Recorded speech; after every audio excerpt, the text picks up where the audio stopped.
아슬라무 알레이쿰 와라흐마툴라히 와바라카투. 여러분 반갑습니다. 이전 강의에 이어서 이번에는 제3장 예배의 장 제3장 예배의 장에 관해서 함께 알아보는 시간을 가지도록 하겠습니다. 예배는 아랍어로 as-살라라고 합니다. as-살라의 언어적인 의미는 기도라는 뜻입니다. 그래서 꾸란에도 나와 있듯이 인나 살라타카 사카눌 라훔, 즉 그대 무함마드의 기도는 그들에게 평안함이다, 그렇게 말을 하고 있습니다. 여기서 말하는 살라는 언어적 의미로 쓰였습니다. 즉 그대의 기도는 다른 사람들에게 있어서 평안함을 가져다 준다, 이렇게 의미가 해석이 가능하고요. 여기서 저희가 배우는 그런 살라는 기도의 의미가 아니고 예배의 의미로서 쓰이는 살라를 뜻합니다. 그래서 샤리아적인 의미로는, 즉 이슬람 법적인 의미로는 예배는 타크비라툴 이흐람, 즉 첫 번째 예배를 시작할 때 제일 먼저 하는 행동이 알라후 악바라는 그런 행위를 말하는데, 그런 행위를 타크비라툴 이흐람이라고 합니다. 그래서 타크비라툴 이흐람부터 시작해서 타슬림까지 이어지는, 타슬림이라고 얘기하는 거는 이제 예배를 끝날 때 아슬라무 알레이쿰 와라흐마툴라히, 아슬라무 알레이쿰 와라흐마툴라히 이렇게 두 번 살람을 하는 행위를 타슬림이라고 하는데, 이 예배는 타크비라툴 이흐람에서 타슬림까지 이어지는 일련의 경배 행위를 뜻합니다. 그래서 이런 일련의 경배 행위를 통해서 저희는 하나님을 떠올리고 하나님께서 저희들에게 의무로 지정하신 하루 5번 예배를 근행하는 것입니다. 자, 이 예배는 그 중요성에 있어서 다른 의무사항들보다 더 높은 위치에 있어요. 그래서 예배의 중요성에 대해서 알 수 있는 그러니까 여러 근거들이 있겠지만 이슬람에서 의무로 제정된 사항 중에 하늘 위에서 제정된 것은 이 예배 하나밖에 없습니다. 즉 야제 살랄라후 알레이히 와살람께서 메카에 있으실 때 메카에서 예루살렘으로 하룻밤 만에 이스라를 하셨거든요. 즉 밤중 여행을 하셨어요.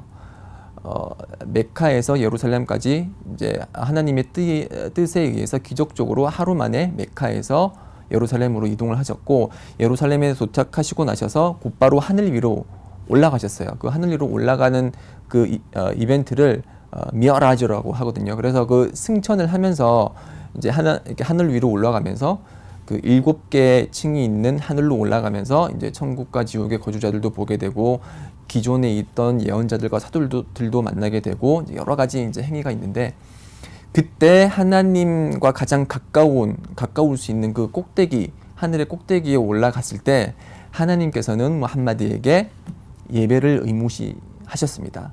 처음에는 예배가 의무시 되었을 때 50번의 예배가 의무가 됐어요. 그래서 처음에는 그 50번의 의무시된 그 예배를 가지고 하늘로 내려올 때 그 과정에서 모세를 만나죠.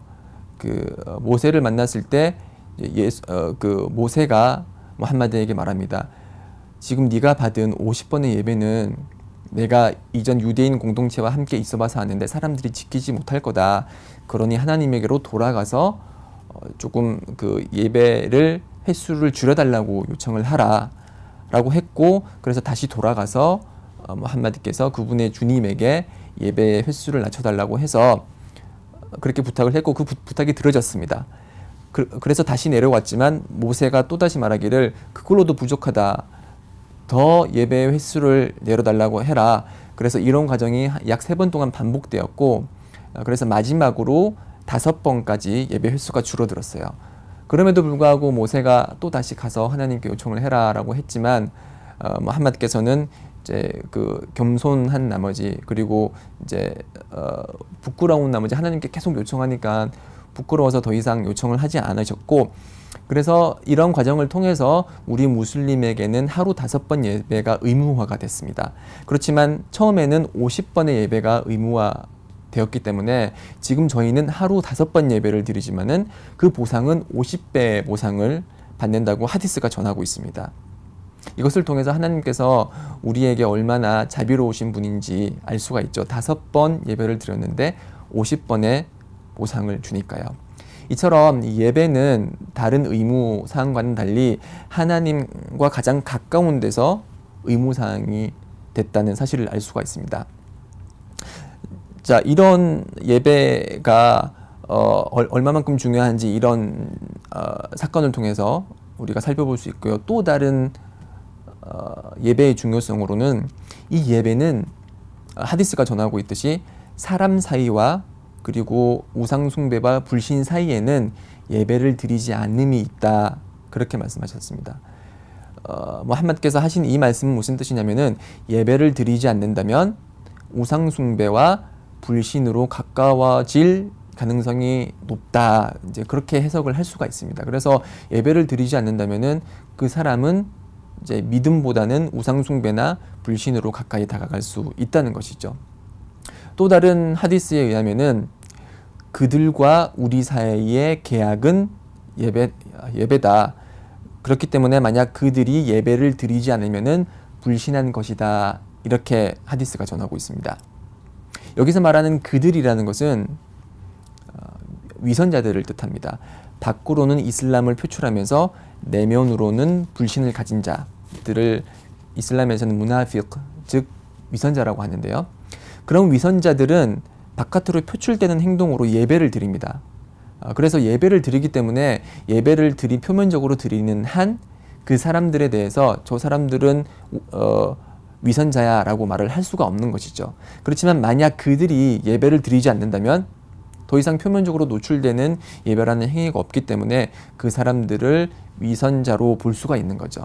그렇지만 표면적으로 예배를 드리기 때문에 위선자일지라고 하더라도 표면적으로 그들이 예배를 드리기 때문에 그들과 우리의 계약은 예배다, 이렇게 하디스가 표현을 하고 있는 것입니다. 이런 하디스를 통해서 알 수가 있듯이 예배를 드리지 않는 무슬림은 마치 불신자와 유사한 그런 상황에 속합니다. 그래서 원래 기본 원칙은 무슬림이면은 다 천국에 간다는 것입니다. 물론 무슬림은 현세에서 저지른 자신의 죄악에 대해서 지옥에 들어가서 얼마간의 고통을 받습니다. 그렇게 해서 자신의 죄값을 다 치르고 난 후에는 결국에는 천국에 가게 되는데요. 이 예배를 드리지 않는 무슬림은 이런 천국에 영원히 거주하게 될 무슬림의 권리로부터 박탈될 수 있는 위험성에 노출되어 있습니다.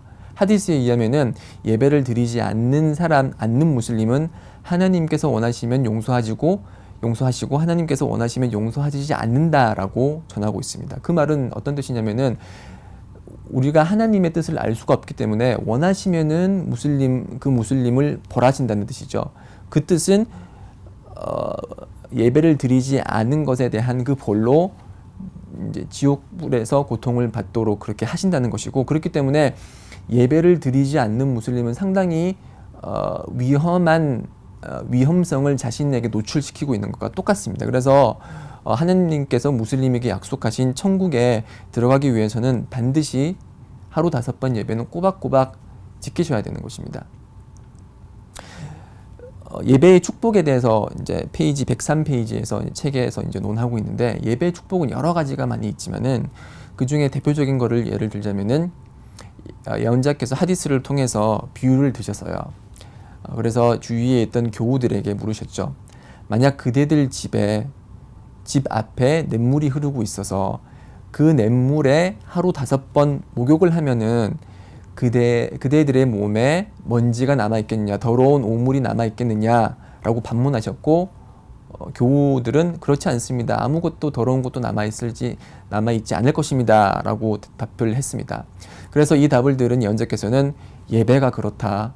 하루 5번 예배를 하게 되면은 우리가 지었던 그런 죄들이 용서를 받을 것이다. 그래서 마치 목욕을 했을 때 오물이 씻겨 내려가는 것처럼 하루 5번 예배를 통해서 우리가 알게 모르게 저지른 그런 죄가 용서된다고 합니다. 그래서 이 예배는 우리가 일상생활에서 무슬림과 비무슬림을 구분하는 그런 드러나는 표면적인 징표는 예배라고 할 수 있습니다. 우리가 표면적으로 봤을 때 저 사람이 무슬림인지 무슬림이 아닌지 분간하기는 힘들죠. 그렇지만 예배를 통해서 저희 무슬림은 비무슬림들과 구분이 되는 것입니다. 그래서 어떤 사람들은 하루 5번 예배가 너무 많다. 이거 너무 힘든 거 아니냐. 나는 이슬람으로 개종을 하고 싶은데 하나님 이외에는 숭배받을 존재가 없다는 것도 믿고 무함마드가 그분의 사도이다라는 것도 믿는데 어떻게 내가 하루 5번씩이나 예배를 드리냐. 그렇게 질문하는 분들이 있어요. 자, 그러면 제가 반문을 한번 할게요. 저희가 아침, 점심, 저녁 식사를 하죠. 그 식사를 위해서 저희가 몇 분을 투자를 하죠? 예를 들어서 아침 20분, 점심 40분, 저녁 40분 하면은 100분의 시간을 투자를 합니다. 자, 저희가 하루 5번 예배를 드리는데 얼마나 많은 시간이 소요될까요? 한 번 예배 드리는데 10분이라고 하면은 50분입니다. 자, 밥을 먹기 위해서 100분을 투자하는 우리인데 하나님을 위해서 50분은 투자를 못할까요? 하나님께서는 저희들에게 양식을 제공하시는 분이시고 그 양식을 제공하시는 분을 위해 50분을 투자하는 것, 그리고 그 양식을 먹기 위해서 100분을 투자하는데 그 양식을 제공하신 분을 위해서 50분은 투자를 못할까요? 투자할 수 있습니다. 처음에는 예배 드리는 법도 어렵고 습관이 되지 않고 마땅한 장소를 찾기 힘들어서 처음에는 힘들지언정 계속 이제 그 예배를 생활화하다 보면은 그것이 예배가 즐거움이 되고 하나님과 소통하고 하나님께 기도하는 훌륭한 시간이 될 수 있다는 것입니다. 그러니 하루 5번 예배가 많고 어렵다고 주저하지 마시고 시작부터 해보세요. 아마 예배 이외의 상황에서는 발견할 수 없는 그런 차분함과 고요함과 그리고 하나님에 대한 겸허함과 그분에 대한 기도를 발견할 수 있을 것입니다. 예배에 대한 이제 또 다른 사항에 대해서는 다음 강의를 통해서 이어나가도록 하겠습니다. 들어주셔서 감사드리고요. 다음 강의를 통해서 또 다시 찾아뵙도록 하겠습니다. 아스살라무 알라이쿰 와라흐마투ல்லா히 와바라카투.